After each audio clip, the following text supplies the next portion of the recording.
Olá, queridos amigos, com muita alegria nós estamos aqui para dar a nossa colaboração no estudo da noite, continuando aí esse capítulo 15 do livro Obreiros da Vida Eterna, e com muita alegria nós estamos aqui, né, para compartilhar com vocês as nossas reflexões em torno desse capítulo.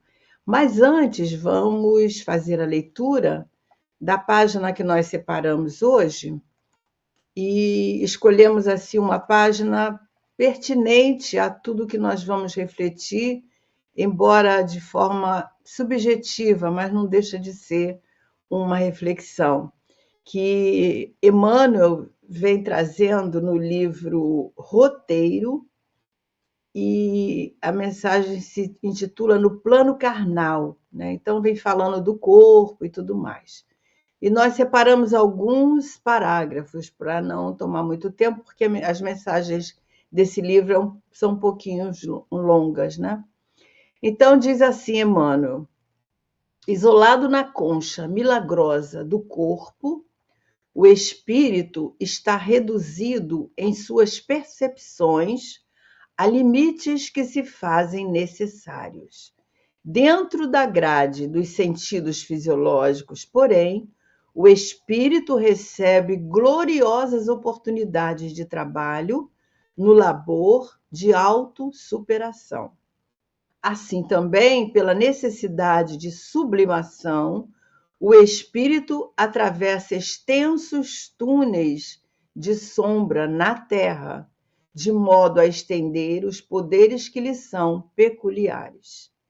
E quando sabe utilizar as sombras do palácio corporal que o aprisiona temporariamente no desenvolvimento de suas faculdades divinas, meditando e agindo no bem, pouco a pouco, tece as asas de amor e sabedoria com que mais tarde desferirá venturosamente os voos sublimes e supremos na direção da eternidade.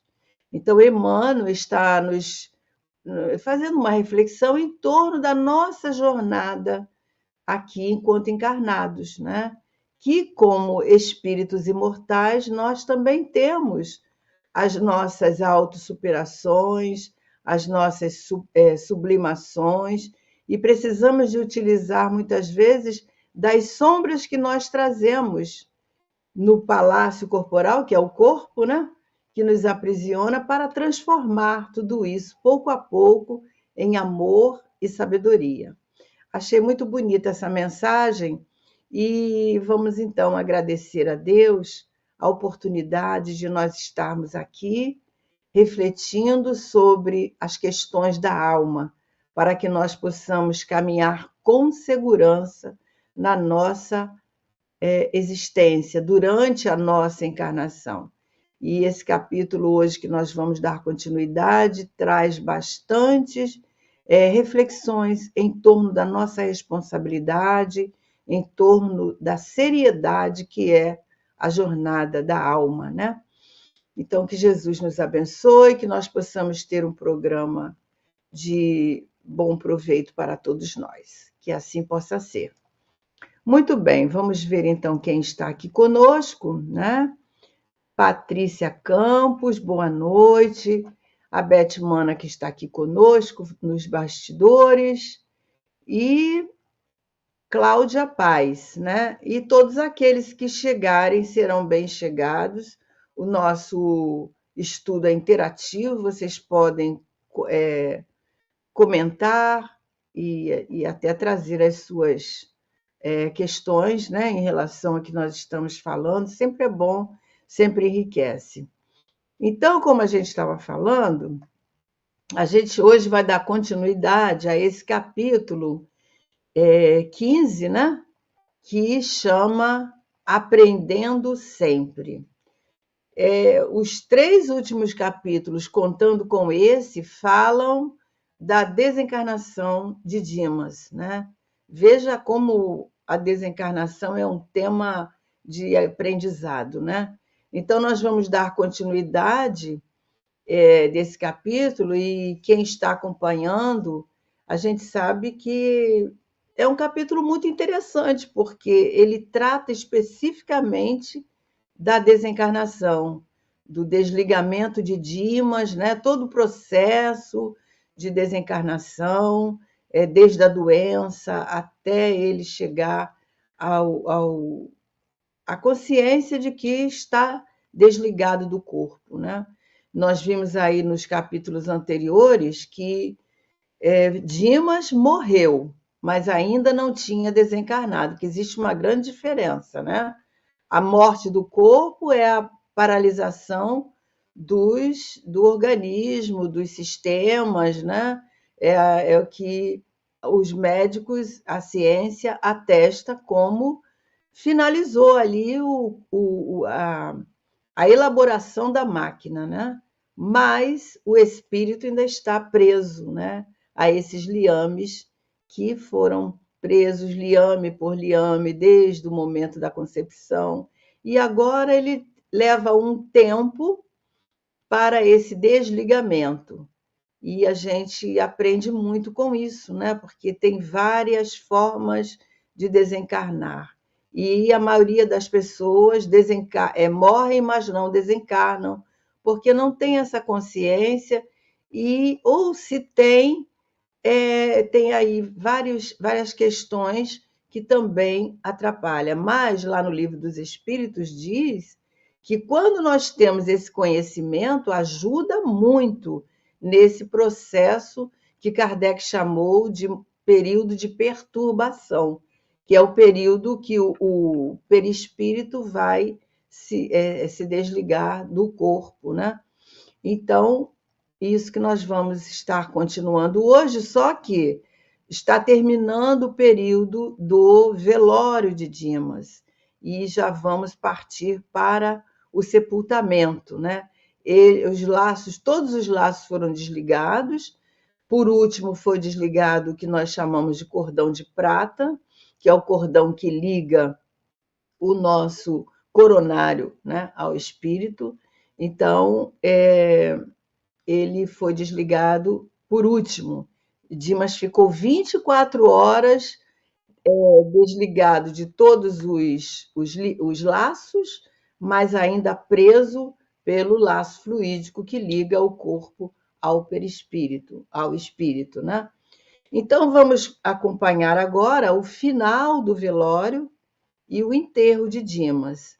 E a gente percebe que ele estava assim numa espécie de transe, né? Uma espécie de um sono, de um sono, e a gente vai ver esse despertar dele, dando aí sequência a esse velório, que tem, na verdade, foram 2 horas de trabalho intenso dessa equipe, né? O André Luiz fala sobre essas 2 horas, antes do cortejo sair, e eles trabalhando intensamente ali no desligamento. Então, vamos ver algumas coisas bem interessantes, e em seguida vai ser narrado por André o trajeto aí deles para o cemitério, né? Então, nós vamos começar no slide. Espera no slide, isso. 27, né? Que foi o último slide lido pela nossa amiga Vera na semana passada, né? E então a gente vai dar uma lidinha nele também para a gente dar assim um ponto de partida, né? Então, diz aqui: Oi, Lina, boa noite. Já falei com todos, não te vi aqui. Boa noite, seja bem-vinda, né? Então, diz assim, que em seguida, né, aquele velório, todas aquelas questões ali que nós acabamos de relatar, Dimas foi conduzido à câmara mortuária, onde o corpo jazia imóvel. Prestes a partir, acrescentou a anciã, a mãe dele, sob o olhar de aprovação que Jerônimo lhe dirigia. Venha ver o aparelho que o Senhor fielmente, durante tantos anos, né? Que o serviu, aliás, que o serviu fielmente durante tantos anos. contemple-o com gratidão e respeito. Foi seu melhor amigo, companheiro de longa batalha redentora. Por isso que nós trouxemos essa mensagem que fala sobre o corpo, né?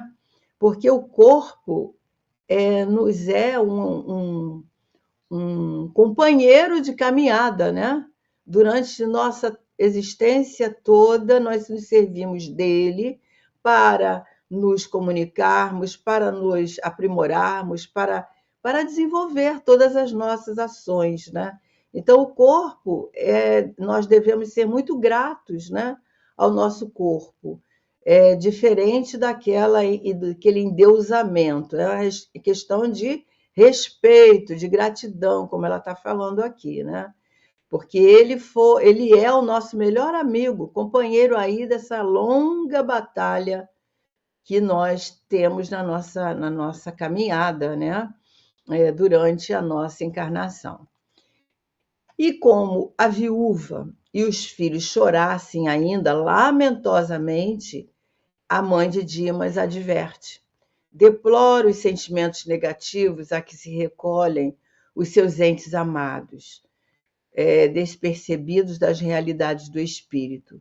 Não se detenha, Dimas, nas lágrimas que derramam, absorvidos em devastadora incompreensão, e é porque esse pranto e essas exclamações angustiosas não traduzem a verdade dos fatos. Então, o que a gente vê aqui? A esposa de Dimas e os filhos estão ali naquela situação que a gente sabe, né? Acompanhar um velório de pessoas tão queridas, tão próximos de nós, não é fácil. No caso, ela não tinha o conhecimento da imortalidade da alma, embora Dimas fosse um espírita trabalhador, né? Tinha as suas tarefas no grupo que ele participava, as pessoas gostavam muito dele, ele era trabalhador do passe, enfim. Mas ele não teve, assim, vamos dizer, a sabedoria, né, de estar atento a essas questões junto à família, porque isso é muito comum quando nós, principalmente quando nós somos espíritas, sozinhos, só nós somos espíritas, nenhum companheiro da nossa família é espírita. Então a gente não tem muita oportunidade de estar trazendo esses conceitos, né? E quando trazemos, às vezes, não querendo ser chatos ou fazer proselitismo, as pessoas às vezes não compreendem ou não querem mesmo ouvir. Tem muitos companheiros dentro da família, no âmbito familiar, que não querem ouvir. A gente começa a falar e as pessoas já vem você com essa história de espiritismo, né? Então a gente fica tolhido. No caso de Dimas, eu acredito que ele tinha o conhecimento, a vivência lá da sua fé, dentro do que ele podia vivenciar no trabalho, nas tarefas, mas ele não teve essa oportunidade. E o que é lamentável, porque quando a gente tem o culto no lar, quando nós temos a família reunida ali, por exemplo, no culto no lar, nós temos oportunidade de estar falando sobre vários temas, né? Abordando, mesmo que as pessoas não sejam aqueles que creem ou que estudem, eles já ouvem falar, né? Não é verdade, Lina? Então, a dificuldade não foi porque o Dimas negligenciou, é porque isso acontece mesmo nas nossas famílias. E eu digo isso de experiência, né? Porque é muito complexa essa coisa de nós estarmos trazendo os conceitos espíritas para os nossos familiares quando eles não são adultos e não são espíritas, né? Muito bem. Então a mãe está falando que deplora no sentido assim, sinto muito, né? Que esses sentimentos negativos nesse instante estejam sendo expressados, mas não se prenda a isso, Dimas, nessas lágrimas, porque a realidade é bem diferente, né? E esse momento de lágrimas e de exclamações, de reclamações, de lamentações, são pouco não, bastante prejudicial àquele que parte, porque ele fica dividido, né?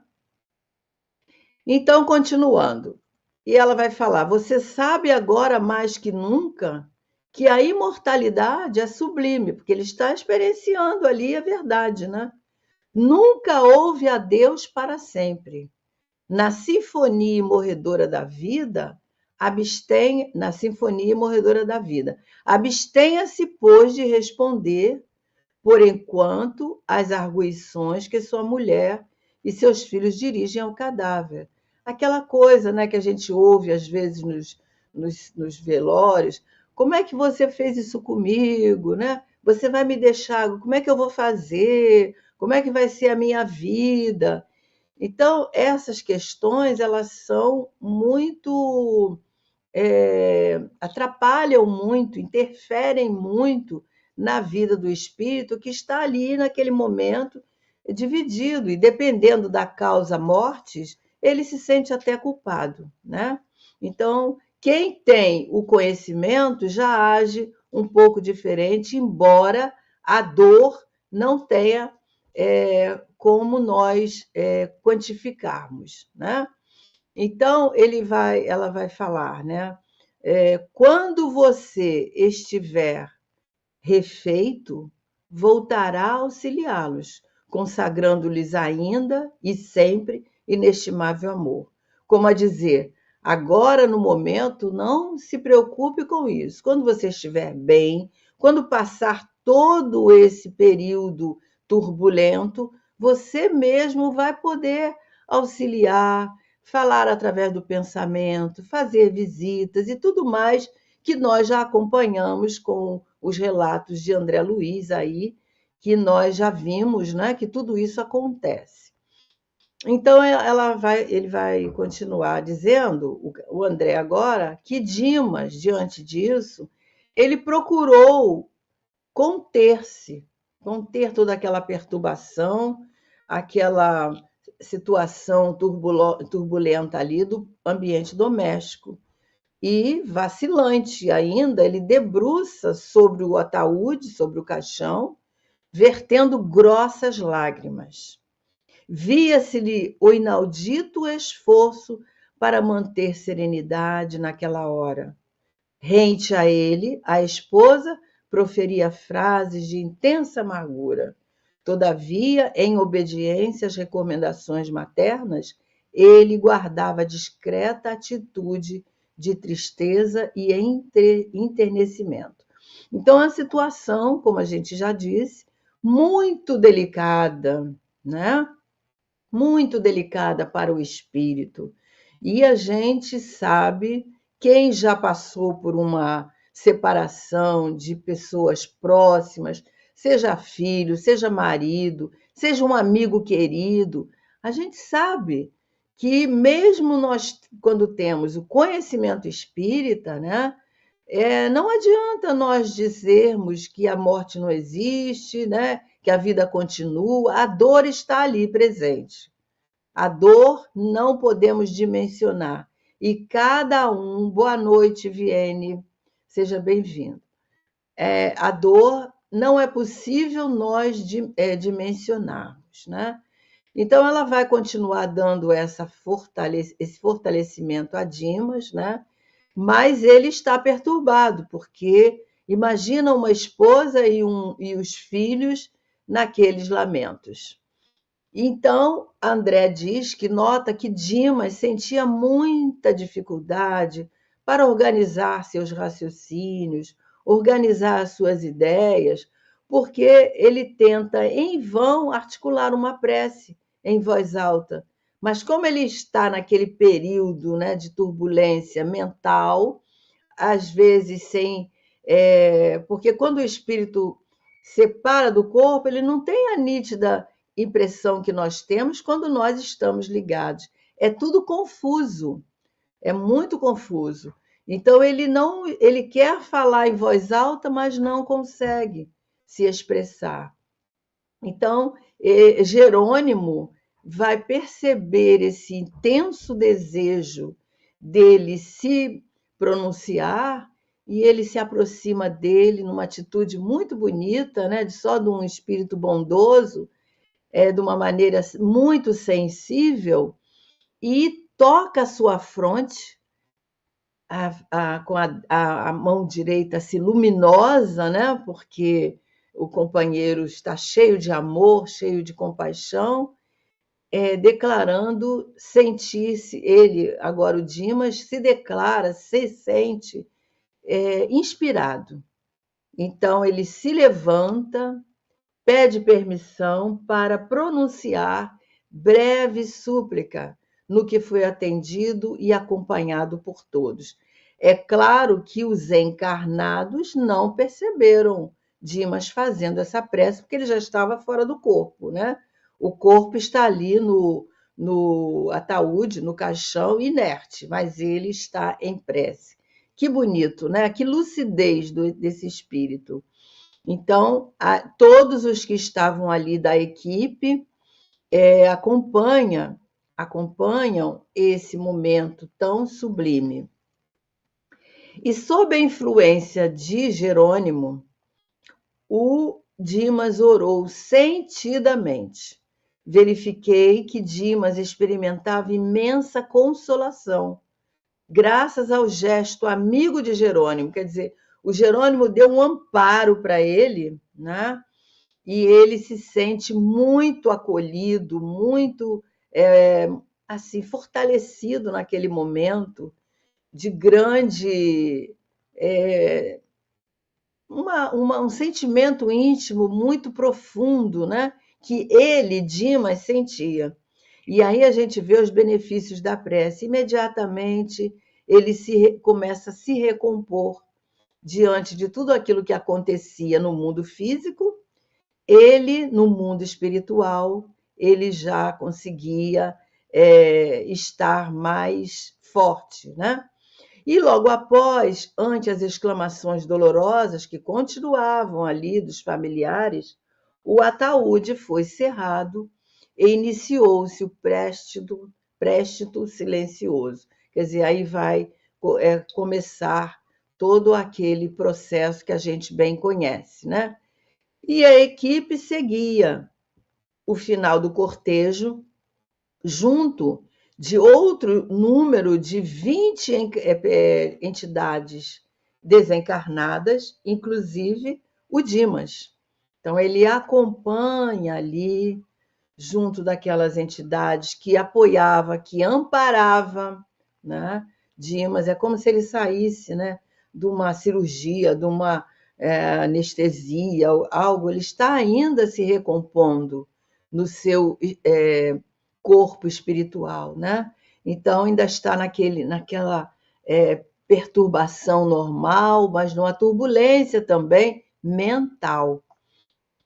E favorecidos também por esse ambiente aí, né? E aí, abraçado à genitora, Dimas segue em passos incertos e vagarosos. Ouvia-lhe discretas exortações e sábios conselhos daqueles amigos que estavam ali, envolvendo ele, dando força, dando conselho, dando apoio. E entre os muito afeiçoados do círculo carnal, reinava um profundo constrangimento, mas entre nós imperava a tranquilidade efetiva e espontânea. A gente sabe que nesse período aqui, que a gente está acompanhando o cortejo até chegar no local onde vai ser sepultado, há não, há um silêncio diferente, né? Vocês devem identificar isso. Que a gente caminha e ouve os nossos passos. Em algum momento ninguém fala, todo mundo está naquela reflexão, né? É claro que existem situações diferentes, onde pessoas contam piadas, outras falam, comentam o cotidiano da vida, mas quando nós temos esse esclarecimento, nesse momento, nós caminhamos em silêncio ali, em respeito àquele companheiro e sem ver o que está acontecendo no lado invisível, mas sabendo, né, que acontece ali toda essa comoção, mas de modo diferente. Porque, como o André relata, de maneira mais tranquila, efetiva e com sentimento mais voltado para aquele momento tão especial mesmo, né? O momento da desencarnação, assim como o momento do nascimento, são momentos especiais.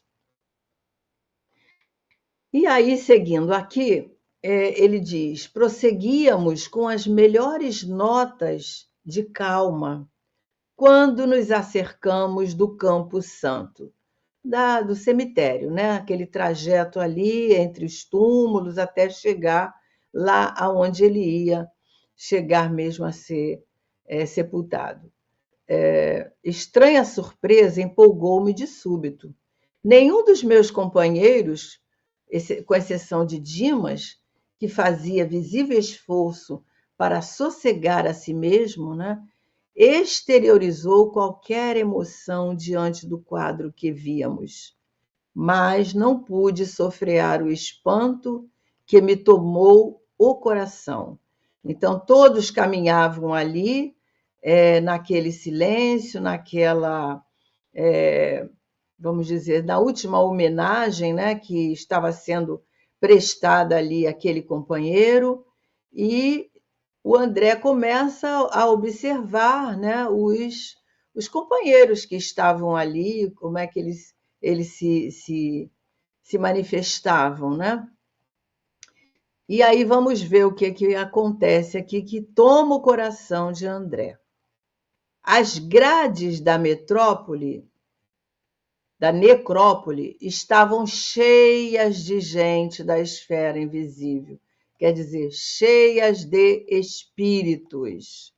Vejam só, o André está relatando aquilo que nós não vemos, né? Aquele lado que nós não conseguimos enxergar. Então, quanta coisa acontece quando nós estamos naquele trajeto, naquele momento ali sublime, mas diferente, né? Que nós vamos então perceber junto com André a situação.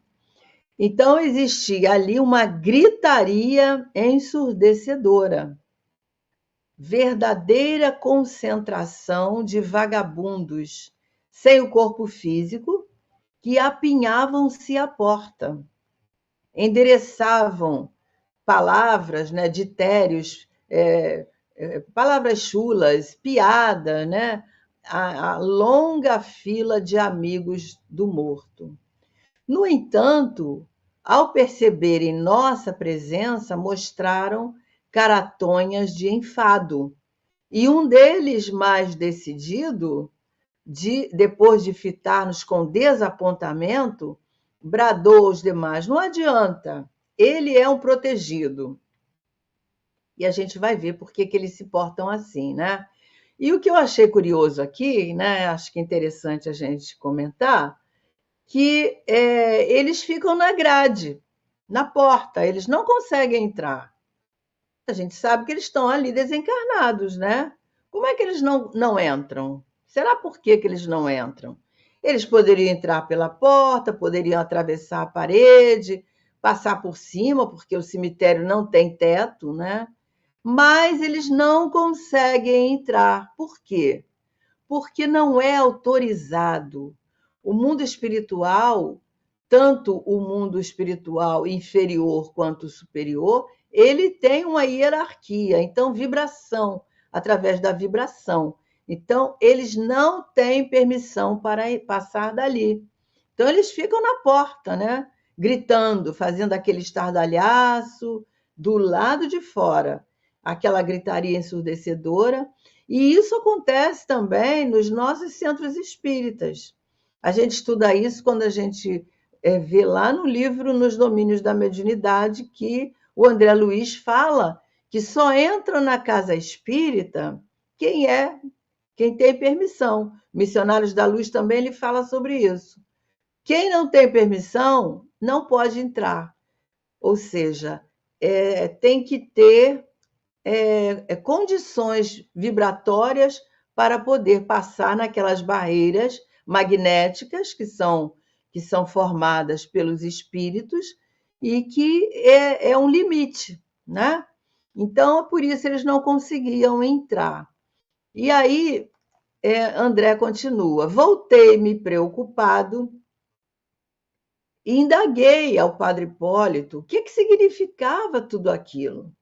O ex-sacerdote não se fez de rogado e disse: nossa função, quando estamos acompanhando os despojos, disse ele afavelmente, não se verifica apenas no sentido de exercitar o desencarnado para os movimentos iniciais da libertação. Destina-se também à sua defesa. Então, a equipe, eles têm todo um preparo. Esses companheiros, esses 20 companheiros, tudo isso estava fazendo parte desse preparo para estarem ali. Então, não estão ali só para fazer o desligamento dos liames carnais, estão ali para manter essa organização vibratória, né? Então, ele diz que destina-se também à sua defesa. Nos cemitérios costumam congregar-se compacta fileira de malfeitores, atacando as vísceras cadavéricas para subtrair-lhes os resíduos vitais. A gente vai comentar isso, mas vamos ler mais um, que fala, né, das mesmas situações. Então, ante a estranheza, o André vai lembrar de uma passagem de Jesus, quando ele está lá junto daquele endemoniado de Gadara, né, que ele vê sair espíritos perturbados ali entre os sepulcros. Então, o padre Hipólito vai explicar para André Luiz, né, essa questão de que esses espíritos não conseguem entrar por causa dessa cerca vibratória, né, essa corrente vibratória ali, mas ele explica aí a questão desses companheiros que estão ali para sugar, para solver os fluidos vibratórios que restam naquele corpo, que não é o caso de Dimas, porque ele está cercado dessas companhias espirituais que estão dando a ele todo esse amparo, né? Então, o André Luiz está assustado com esse fenômeno, mas é porque ele ainda não havia presenciado nada semelhante no mundo espiritual. E a gente sabe que os espíritos estão em toda parte.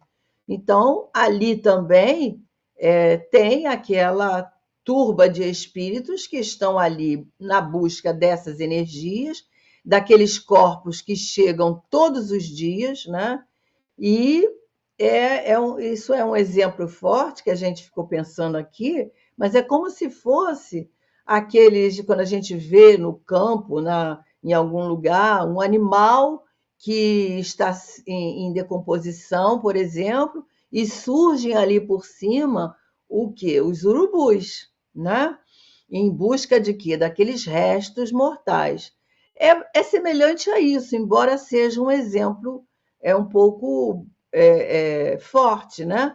Mas eles estão ali com a mesma intenção. Então, seria mais ou menos isso: espíritos ignorantes, da sua realidade, do seu estado, que a maioria não sabe que desencarnaram, estão em busca das sensações, através das suas percepções, e em busca dessas substâncias fluídicas que estão nos resíduos ali ainda, e que serve para eles como substâncias que os fortalece, que os dão energia. Naquele filme Ghost, que vocês devem lembrar, tem algumas cenas bem semelhantes que ocorrem lá quando aquele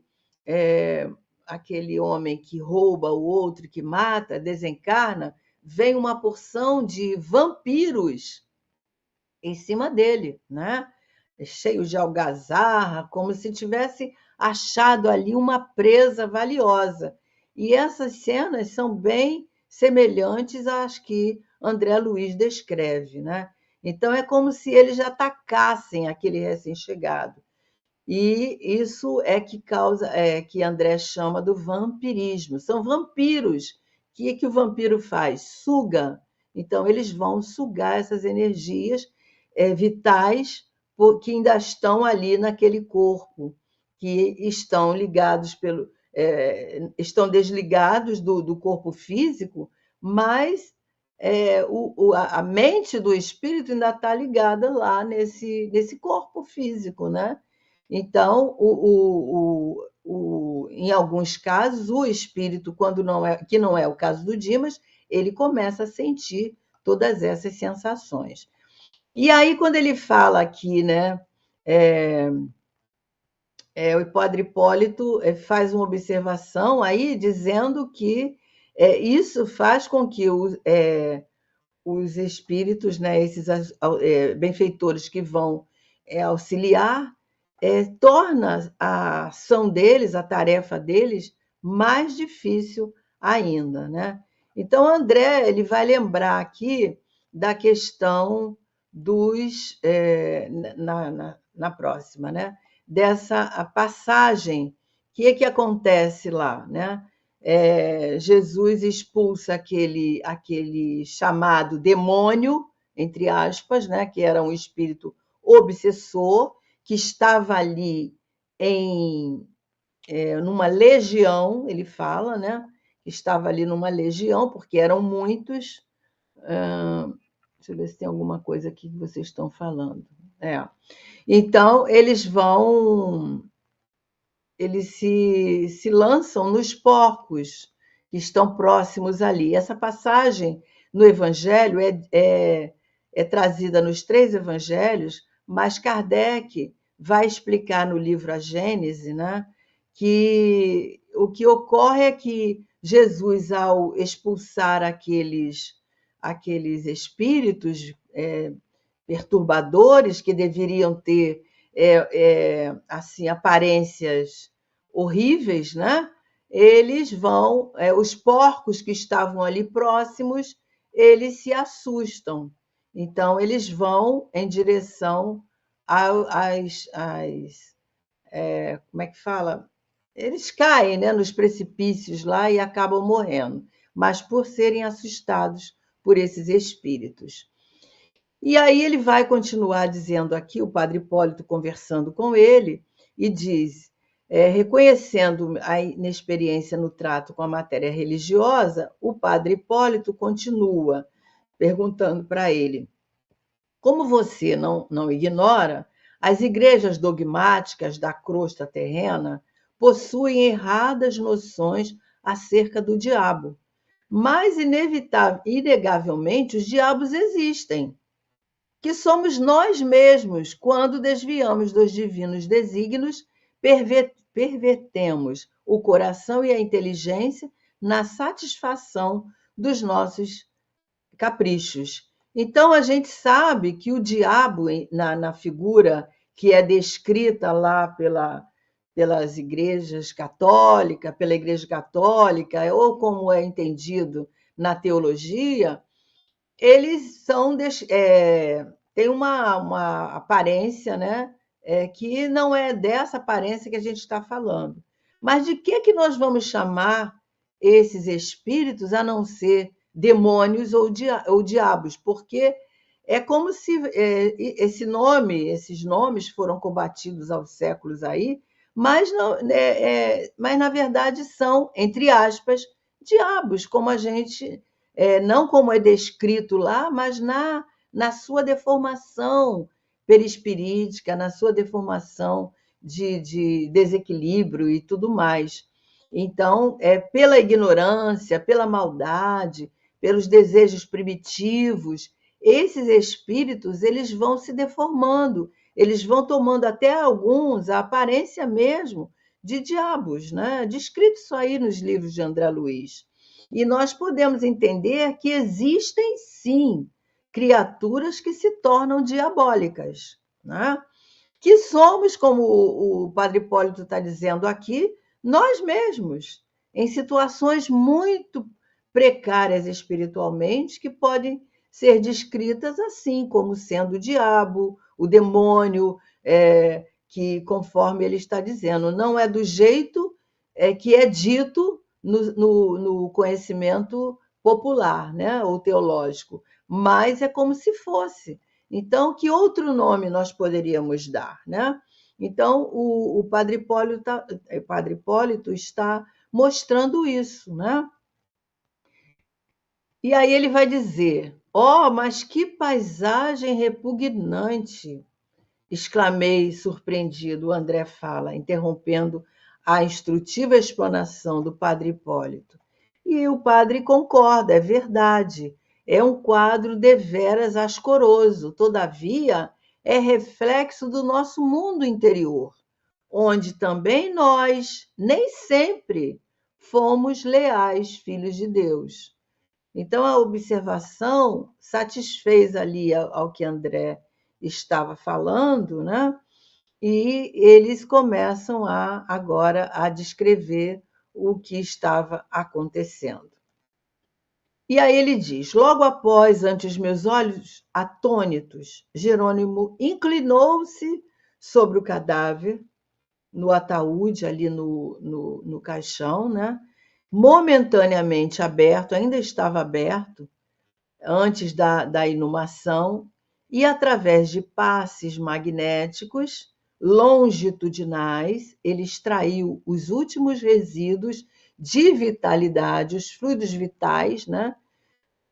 Dispersando em seguida na atmosfera comum, através do processo indescritível na linguagem humana, por inexistência de comparação analógica, porque para que inescrupulosas entidades inferiores não se aproximassem de Dimas.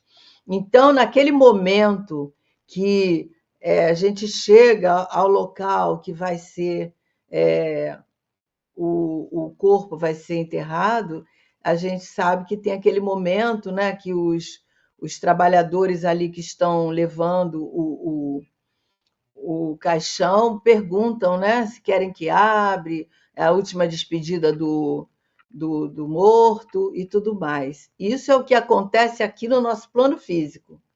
E no plano invisível estava acontecendo essa cena. Jerônimo se aproxima do ataúde, que estava os últimos minutos abertos, e dá passes longitudinais ao longo do corpo de Dimas, dispersando todas aquelas energias ainda, os fluidos vitais que estavam ali retidos no corpo, para evitar que esses, digamos assim, aqueles que estavam lá ávidos para se aproximarem, para sugarem as energias, eles não pudessem ter nada para retirar. Por isso que ele fala, né, aquele grupo lá, fala, não adianta, ele está protegido, né? E completada a curiosa operação, tive minha atenção voltada para os gemidos lancinantes emitidos de zonas diversas daquelas moradias respeitável, agora semelhante a vasto necrotério de almas. A gente sabe, né, que existem, por isso que a gente falou da morte e da desencarnação. A grande maioria morre, mas não desencarna, então fica ali agarrado aos despojos, acompanhando toda aquela situação. Alguns retornam aos lares, retornam ali, ficam naquele ciclo, porque estão grudados ali mentalmente ao corpo. Então, é isso que acontece nesse momento, né? E aí o André vai dizer aqui para nós, né, que assemelhava vasto necrotério de almas, ou seja, ele estava ali escutando os gemidos dos outros túmulos, outros espíritos que estavam ali em sofrimento, que estavam ali ainda nesse período de perturbação que Kardec nos fala que pode levar minutos, semanas, meses e anos, né? Dependendo do grau evolutivo, do conhecimento do espírito.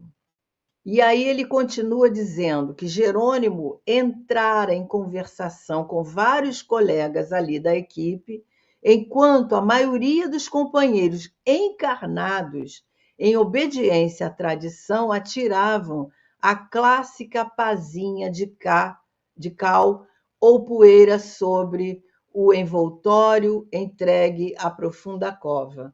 Então a gente começa a comparar, a entender que naquela situação que nós estamos vivendo ali, vendo com os nossos olhos de carne, os nossos olhos físicos, acompanhando todo aquele processo que a gente conhece, fora dos olhos físicos estão acontecendo muitas situações, né?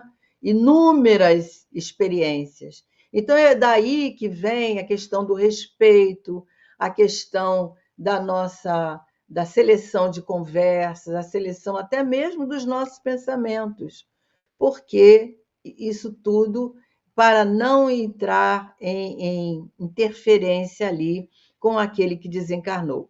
No caso de Dimas, ele está super acompanhado, mas e aqueles que não estão, né? Aqueles que desencarnam em situações difíceis, situações que a gente não sabe como descrever o que esses companheiros vão encontrar no lado de lá, né? Então, continuam as mesmas situações e a maioria não sabe que desencarnaram, né? Então, é uma situação pungente mesmo, né? E aí, André, muito impressionado com aqueles soluços que ele ouvia ali, né, próximo ao Dimas, próximo aos outros túmulos, ele é irresistivelmente levado a observar algo que estava acontecendo ali. Então, agora, o André vai narrar um outro caso que acontece ali dentro do cemitério, né? E é por isso que é um local onde nós devemos estar em oração, orar não só por aquele morto que foi nosso amigo, nosso parente, mas aqueles que estão ali, porque ali existem muitas almas em sofrimento, né? Confusas, que não sabem dessa realidade e que sofrem, né? E aí ele vai dizer que sentado sobre a terra fofa, infeliz mulher desencarnada, aparentando 36 anos aproximadamente, mergulhava a cabeça nas mãos, lastimando-se em tom comovedor. E ele, muito compadecido, ele toca as costas daquela companheira, né? Querendo ajudar, porque ele ouve aqueles lamentos, aqueles desejos de receber ajuda, né? E tudo mais. Então, ele pergunta, né? Que sentes, irmã? Que sentes? Que você está sentindo? E aí ela vai ouvir o André e ela fala um pouco malcriada, né? Que eu sinto? Gritou ela, fixado, com os olhos grandes, os olhos de enlouquecidos. Você não sabe? Oh, o senhor chama-me de irmã? Quem sabe me auxiliará para que a minha consciência torne a si mesmo, né? Ela reconhece ali uma possibilidade de ajuda, já que o Senhor me chama de irmã, quem sabe o Senhor pode me ajudar nesse momento, né? E aí ela começa a falar, né, tudo aquilo que ela está envolvida ali. Se é possível, ajude-me por piedade. Não sei diferenciar o real do ilusório. Conduziram-me à casa de saúde e entrei nesse pesadelo que o senhor está vendo. Então, olha só a narração dela. Ela foi atendida no hospital, ela desencarna no hospital e ela é levada para lá, mas ela não sabe que ela desencarnou. E ela está ali sentada perto do túmulo, chorando, querendo ajuda, querendo sair dali, mas ela não conseguia, porque ela está presa ao corpo. Então ela pede ajuda. E aí ele tentava erguer, ela tentava se levantar, implorava ajuda, estendia as mãos e ele dizia: Cavaleiro, preciso regressar à casa, preciso voltar. Me ajude, me conduza aí de volta à minha residência. Preciso retornar ao meu esposo, ao meu filhinho. Se esse pesadelo se prolongar, sou capaz de morrer. Acorde-me, acorde-me. Então a gente vê aí como é difícil para tantos esse momento da morte, porque uma grande maioria desencarna em acidente, nos crimes que são praticados, né? E dependendo da realidade da pessoa, ela continua achando que ela está viva, porque está tudo ali, né? O corpo, ela está sentindo o corpo, ela está presa, mas ela não entende o porquê, mas está tudo, ela está enxergando tudo, vendo o movimento à volta dela, só ela não consegue se reerguer, né? Então ela pede para ser acordada, ela quer retornar à sua casa. Então vejam só como que os espíritos que desencarnam precisam da prece, né? Porque é dito lá no Evangelho, no capítulo 28, quando fala das preces, prece para um espírito sofredor. É dito lá que a prece ajuda esse espírito se desprender, a passar por aquele período de perturbação com menor sofrimento ou ser ajudado, porque atendido todos são. Ela não está sem os cuidados, ela está sendo observada, mas ela não foi desligada pelo grande apego que ela está aí, ligada mentalmente à sua casa, ao seu filho, ao seu esposo, à sua realidade, à sua residência. Então, há grandes empecilhos ali para que ela seja ajudada, embora já tenha sido desligada, né? Porque ela já foi atendida, mas ela continua ligada mentalmente. A Lina está dizendo aqui que a impressão de estar vivo ainda, né, preso ao corpo material, é energética, né? Isso mesmo. Então, são impressões que ficam no perispírito, na questão do corpo mental também, né? Que esse corpo mental é o que nós temos a nossa, vamos dizer assim, a impressão do que nós somos. Então, estão ligados ali. Então, é uma espécie de loucura, né? Porque ela está ali vendo o corpo, ela não aceitou a morte, ela não sabe que ela morreu, ninguém disse a ela que ela morreu, e talvez se disser, ela não vai acreditar, né? Vai continuar, e ela continua, né, Viane, pedindo apoio sem saber que está desencarnada. E nós precisamos de orar por esses companheiros que desencarnam. Eu, às vezes, quando vejo essas notícias, né, aqui no Rio de Janeiro, acho que chegam as notícias para vocês aí, mas é o dia inteiro essas questões que acontecem, crimes, bala perdida, pessoas que estão andando na rua, numa moto, num carro, num táxi, e é morto. recebe uma bala perdida, larga a família, às vezes quadros assim, né, muito graves. E a gente, eu sinceramente, eu não pego o nome para orar, mas eu lembro dessas pessoas nas minhas preces no culto no lar e peço, né, para que a falange que acode esses companheiros chegue até a esses familiares, chegue até próximo a esses companheiros para lhe dar um pouco de apoio, né? Então é muito triste isso, né? Então ela vai dizer, aí o André fica muito envolvido com aquilo, né? E ele diz: pobre criatura, exclamei distraído, de toda a curiosidade. Ele nesse momento ele estava fora, não estava querendo ver o lado curioso, mas com muita compaixão, né, daquele quadro triste que ele percebia. Ignorava que seu corpo voltou ao leito de cinzas, a moça, né? Não poderia ser útil ao esposo e ao filhinho em semelhantes condições de desespero, porque se ela volta para casa, ela ia ocorrer várias situações aí que não iria estar beneficiando a ninguém, pelo contrário, né? E aí ela olha angustiada para André como a desfazer-se em ataque de revolta inútil, porque imagina, a pessoa presa aos liames carnais, sem saber que morreu, querendo se levantar e não consegue, chorando num local onde ela não identifica que é um cemitério, porque levaram ela do hospital, da casa para o hospital, do hospital para lá, mas ela não identifica que é um cemitério, diante da realidade que ela ainda não se identificou, né?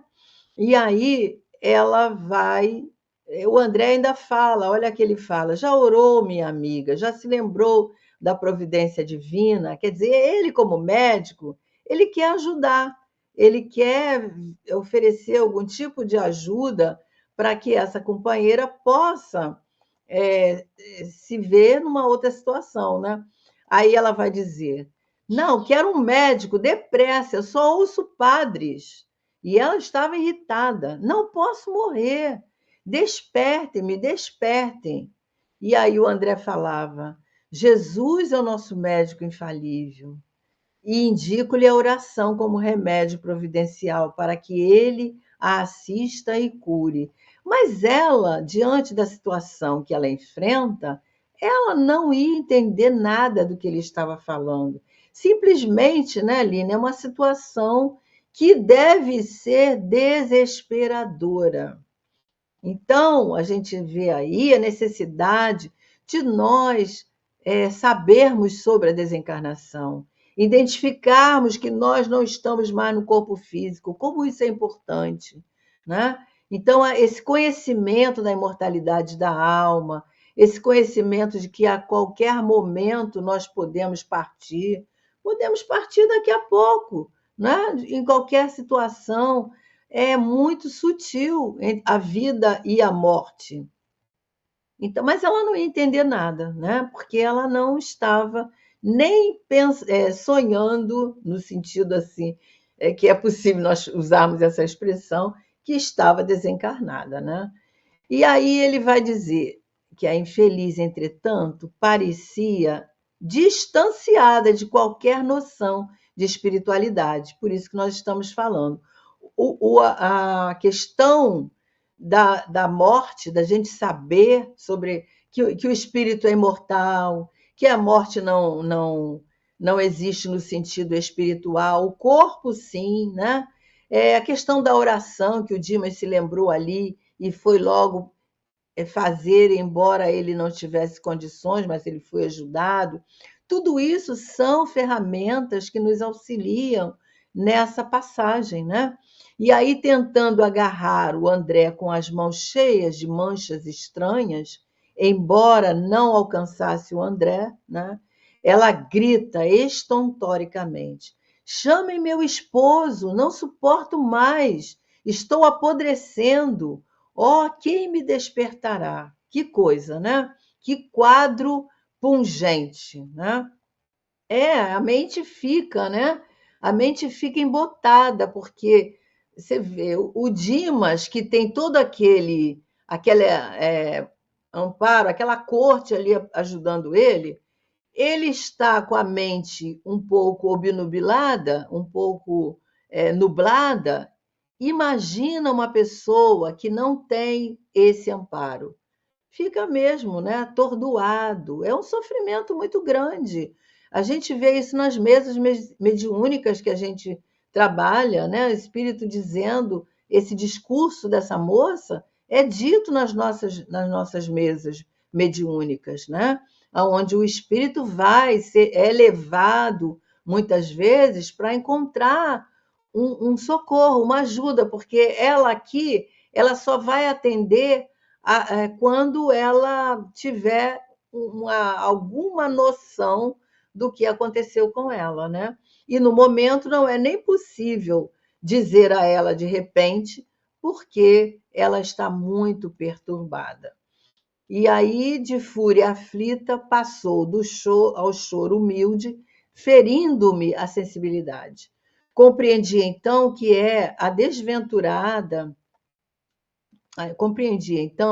a desventurada sentia todos os fenômenos da decomposição, por isso as manchas, né? Ela já estava em decomposição e ela não sabia, não sentia. Decomposição cadavérica, e examinando-a detidamente, reparei que o fio singular, esse fio que a gente chama de fio prateado, né? Porque ele tem uma luminosidade, ele não estava com a luz prateada, igual a do Dimas. Ele prendia a cabeça dela, que é o coronário, e ia para dentro, para o chão, penetrando chão adentro. Então, ela estava totalmente numa situação assim, de sofrimento, né? Por isso ela não conseguia enxergar, perceber. É bem complicado, né, Alina? Esse capítulo é bem forte, né?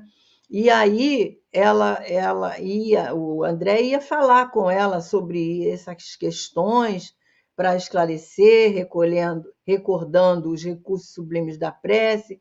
E quando aproxima uma pessoa, um espírito dele, muito simpático, e diz para ele, era um trabalhador ali, informando que de espontânea bondade, né? Dizendo para ele, meu amigo, não se aflija. Longe de o interpelado perturbar-se, respondeu-me tranquilamente, compreendo a sua estranheza. Deve ser a primeira vez que frequenta um cemitério como este. Falta-lhe a experiência. Quanto a mim, sou do posto de assistência espiritual à necrópole, ao cemitério. Desarmado pela serenidade do interlocutor, renovei a primeira atitude, reconheci o local, não obstante, repleto de entidades ali, né, perambulando, vagabundas no sentido de estar fazendo nada, estar perambulando, e não estava desprovido de servidores do bem. Nós vamos parar por aqui, porque já está na nossa hora, mas a gente percebe, né, que esses companheiros que estão ali, né, sem fazer nada, perambulando, como se fossem vagabundos, né, que não entendem a situação, já deveriam ter essa atitude quando encarnados, né? A gente vê pelas ruas tantas pessoas que perambulam dessa forma e que estão encarnados pelas calçadas, né? Com aqueles fardos, carregando aqueles fardos. Eu sempre paro para pensar, né? Que, coitado, vai desencarnar em qualquer momento e vai continuar a romagem sem saber o que está acontecendo. Então, é um capítulo muito forte que nos chama a atenção, né? Passou muito rápido, né, Lina? Quando eu olhei aqui, já estava quase no 22h30, por isso que eu estendi um pouquinho. Mas semana que vem vamos ver a continuação do atendimento a essa moça, né? Mas é uma coisa muito interessante para a gente refletir, né? Fica aí um material para a gente pensar e lembrar da prece para esses que desencarnam naquele momento, ou não, né? Porque ela já está ali há algum tempo. Então, a coisa mais importante para o espírito, quando desencarna, é a prece. Então, que nós possamos lembrar de pedir a Jesus, aos amigos socorristas que trabalham nessas falanges, né? Para que leve a misericórdia a esses companheiros, porque a nossa prece, o nosso sentimento, o nosso pensamento ajuda esses companheiros a sair dessa situação, né? Então, que nós possamos ter compaixão. Então é isso, companheiros, nós chegamos ao final do nosso estudo, muito agradecidos a Deus por essa oportunidade de estarmos aqui. Semana que vem vai começar no slide 50, isso mesmo. Vai ser o 51, tá? Então, nós agradecemos e vamos então fazer a nossa prece, rogando a Jesus por todos os companheiros encarnados e desencarnados, principalmente, que tanto necessitam das nossas preces, que todos possam ser envolvidos no seu amor, Senhor, recebendo a sua bondade, a sua misericórdia, a misericórdia divina para as suas almas, na certeza de que a morte é só para o corpo, a alma continua a sua caminhada, a sua jornada. Fica conosco, Jesus, que possamos ter uma noite abençoada. Graças a Deus. Obrigada a todos vocês que estiveram aqui conosco. Muita paz e que nós possamos orar, né? A oração é um bálsamo de luz. Bom repouso para vocês também. Até mais, se Deus quiser, fiquem com Ele e até qualquer momento.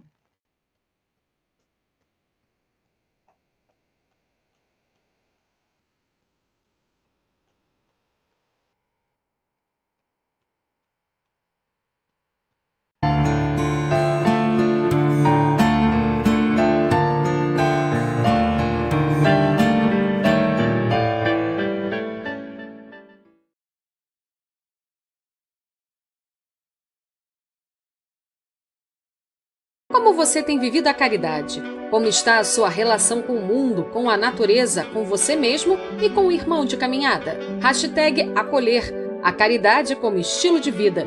Tema do 7º Congresso do Espiritismo.net em 2026. Vão ser 2 dias de trocas, reflexões e acolhimento.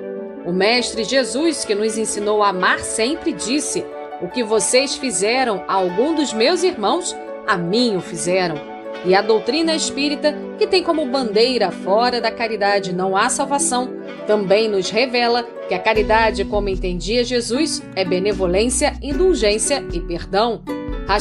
#acolher, a caridade como estilo de vida.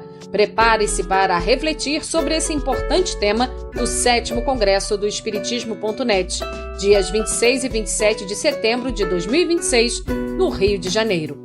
Mais informações no site www.espiritismo.net/congresso.